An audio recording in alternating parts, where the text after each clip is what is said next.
welcome to my channel, Therapy Art for You. I'm Lisa Clark. I'm new to YouTube, but this has been a big journey, big fun journey for me, just showing and sharing art. I'm not a professional artist by all means. I'm a beginner, and sometimes I think we need somebody who's not so advanced in their skills to kind of help us along, give us good advice, give us a little guidance, some how-tos, maybe things to try to avoid. But in all, my channel is really about sharing and creating art, helping people along the way. I love helping people. It's just kind of what I was put on this earth to do, I think, is to help people along.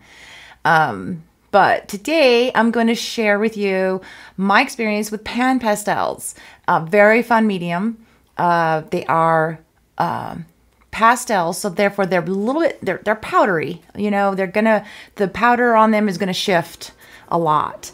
So, but on the upside, pan pastels tend to be highly saturated in pigment. So really fun to use because of that. Some of these things in the background here, like, let's see. Oh, the snowman. Can't point the right way. The giraffe. I did the giraffe in pan pastels. Very fun. I think I also used color pencils and possibly pastel pencils with the giraffe. But the point being, the background and blocking in major parts of colors on that picture of the giraffe, pan pastels. Super quick. Highly pigmented, which is really great. I've said before in previous videos, what might take you hours to put down for a background with like color pencils or even pastel pencils, that could take hours, and there's nothing wrong with that. But the pan pastels, wow, it reduces it down to just minutes, basically. And you can manipulate the color that you have going on with your pan pastels. They're very forgiving. That's my opinion. I can go right over them with a different pan pastel color, no problem. Depending on the kind of paper you're using, you can also use pencils right over the pan pastels. It can get a little tricky, and that's a trial and error type of thing. You'll learn along the way what works well on top of them. And what doesn't. As I've always said, I do recommend using Spectrafix spray. It's controversy. A lot of people have opinions. Nothing wrong with opinions. That's how we all learn. Keep an open mind. That's just the one I use. I do spray it down after I'm done with a session with pan pastels or pastel pencils, just because they have a tendency to shift a little. They can shift, they can move around. So a little bit of fixative's a great idea. And then I always put it on when I'm finished with the project too. So that's just my opinion. But today I am going to be showing you how I use pan pastels. If you have any questions, feel free to leave a comment. Okay, I'll answer you best of my ability. Here's the pan pastel and set. Hey, let's get in this. Let's get doing this pan pastels. You. Thanks for watching. And I've got the triangle sponge on the end of this one. And I'm just going to show you how I load up the colors that I want. So I don't really worry about cross-contamination. I think when I first got my pan pastels, super nervous about that. I was like, oh, must wipe between each color. Now I realize, you know what? It's okay. Obviously, if you're wanting something specific, a specific color, just that color, then yeah, wipe it down. I use Viva paper towels to wipe the sponge down if I don't want any contamination from color to color. At any rate, that's how you load. Pretty easy. Just tap your sponge into the color and then just take a nice even approach to it. You're just spreading it down, laying it down. I'm adjusting the paper, so I'm hoping to show you better. But yeah, once you feel like you need more, well, just go get you some more. It's really easy, super, super easy. I do probably need to clean up my white a little bit, but I'll do that too with a paper towel. I'll just wipe it out occasionally if I just feel like there's too many different colors in the white. That's about the only one I really worry about, honestly. It's considered dry painting. So with acrylics, with oils, you'll most commonly, when you use those paints, you're going to blend colors together. So kind of the same concept. I did change my sponge out to the oval sponge here, picking up some purple, more white, and just tap it, and when you're happy with it, you just go for it. And there I go. So you see how it blends.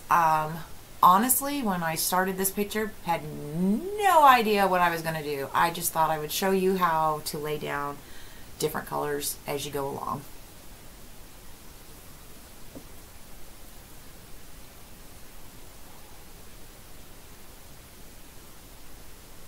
You can see here how I've been telling you about not worrying about blending them or changing your color even. I think that was blue, and then I decided, yeah, I want a little purple there. So not hard to do.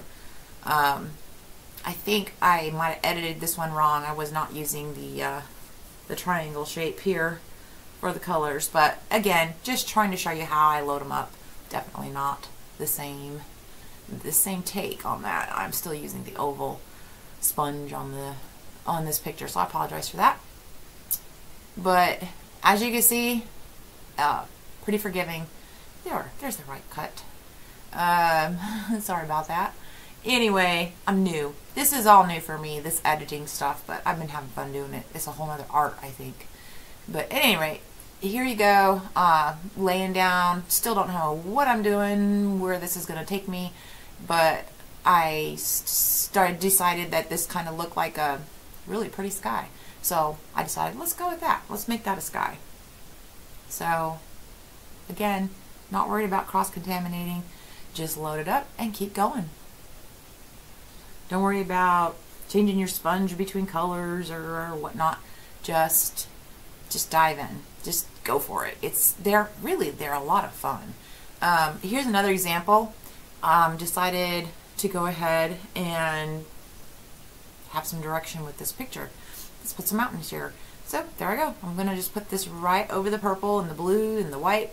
No problem. I do end up going back to get, I think, some sienna.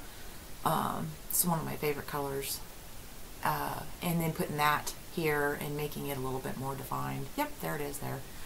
So again, not worried about cross-contaminating the colors. Just load it up and go again. It's really fun.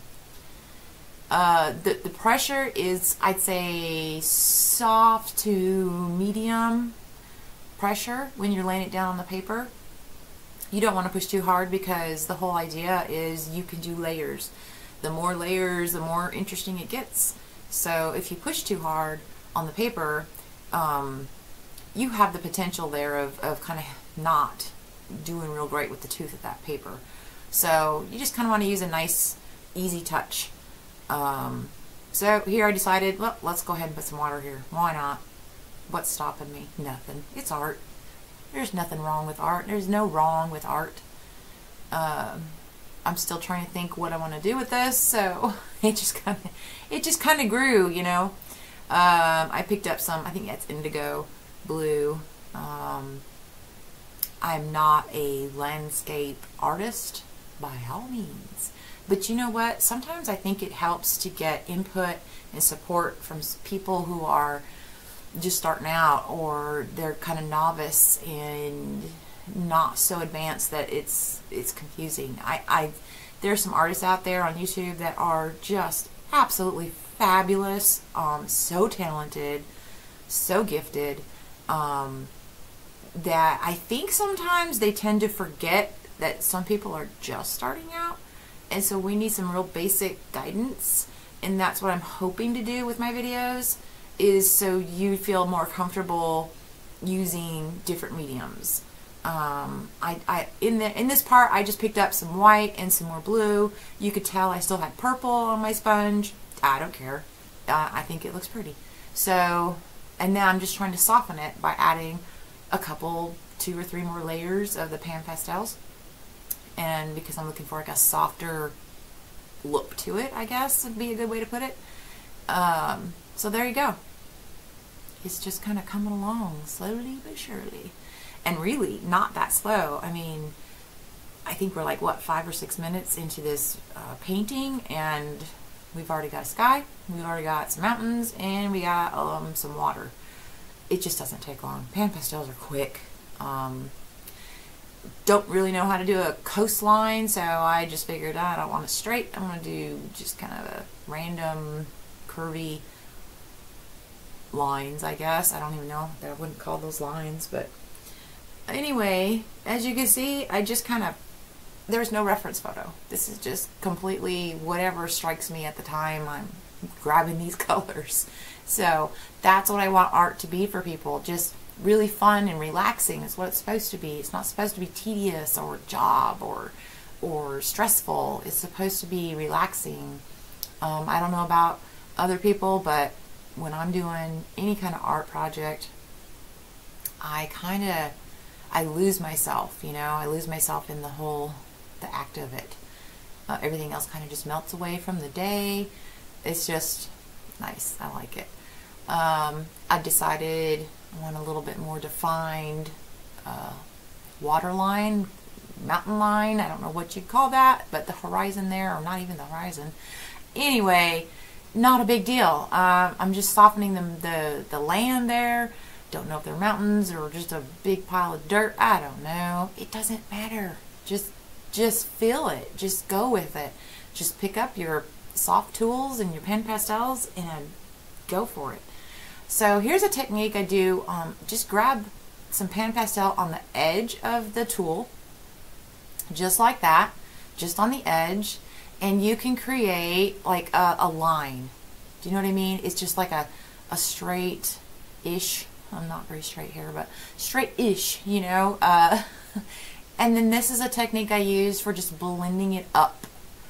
And then I use it again for blending the blurry, right here, to give that blurred, what's the word? The mirroring effect. Reflection. There it is. That's the word, Lisa. Reflection of the mountain. And I'm just pulling down colors from the top. I don't even think I dipped into more pan pastel here. I'm just pulling the colors, whatever residual was on the sponge, and just pull it down. You want a little bit of a reflection there to make it appear like it is water. This is not a fine detailed painting by all means. This is just a very basic, here's how I use pan pastels. I had no idea that I was going to be, what I was going to be painting, but there you go. So we got a little reflection, and then I wanted to show you, you can totally use charcoal or pastel pencils right over the pan pastels. Again, I am not a landscaped artist, for sure, but that's okay. It's okay. You don't have to be perfect at your skills. Just go for it. Just jump in. So yeah, I decided, well, I'll just demonstrate how you can totally draw right over it, right over the pan pastels with pastel pencils or charcoal pencils.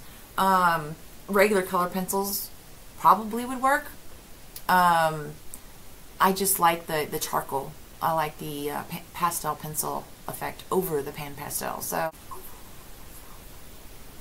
and there's the finished one. So there you go. Okay, so that was pan pastels and how I use them.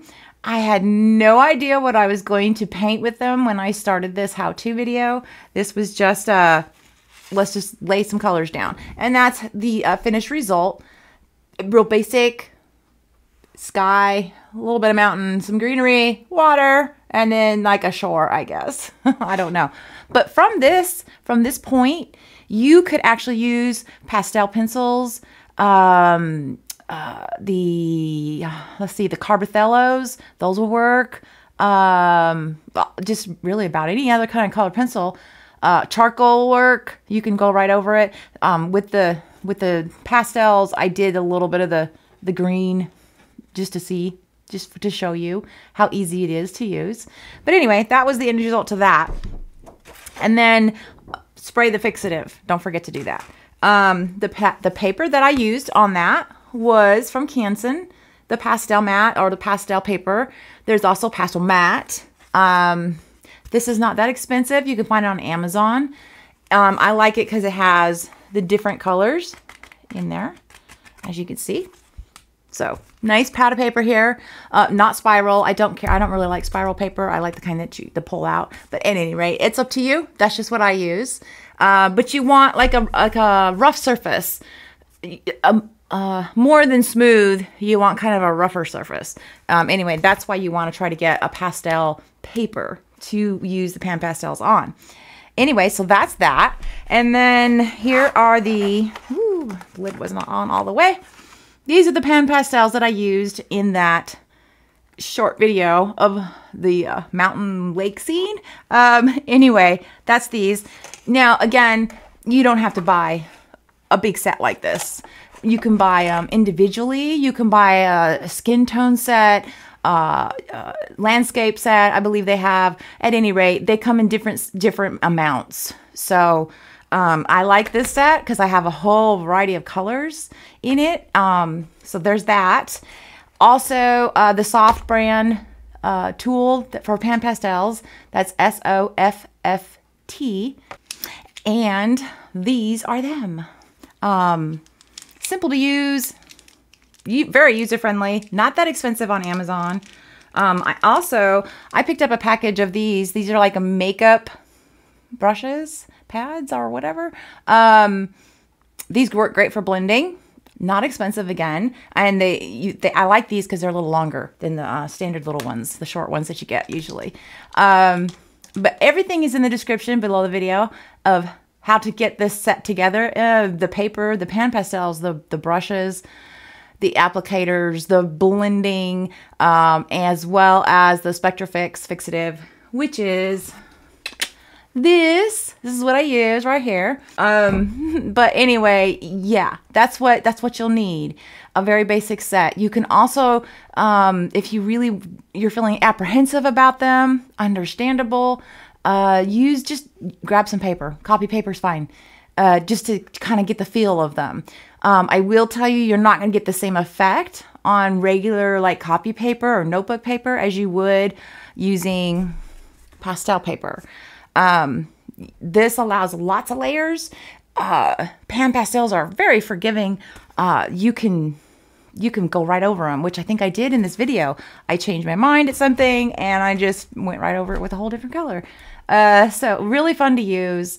Easy to use. Don't feel apprehensive. If you have a question or a comment about the pan pastels or the paper or the applicators, shoot me a comment. I will answer you best of my ability. If you have another medium that you would like me to practice on, show you how I use it, I'd be happy to do that. Drop me a comment, whether it's markers, paints, pencils, what kind of paper, pencil sharpeners, erasers, anything like that, anything art related, I will do my best to help you out. I hope you enjoyed the video. I hope you were able to pick up some tips. Have a great rest of the day. Happy Valentine's Day. Yay. See what my husband got. Aw, ain't he sweet? Anyway, happy Valentine's Day. Therapy art for you. I'm Lisa Clark, and thanks again for watching. Bye.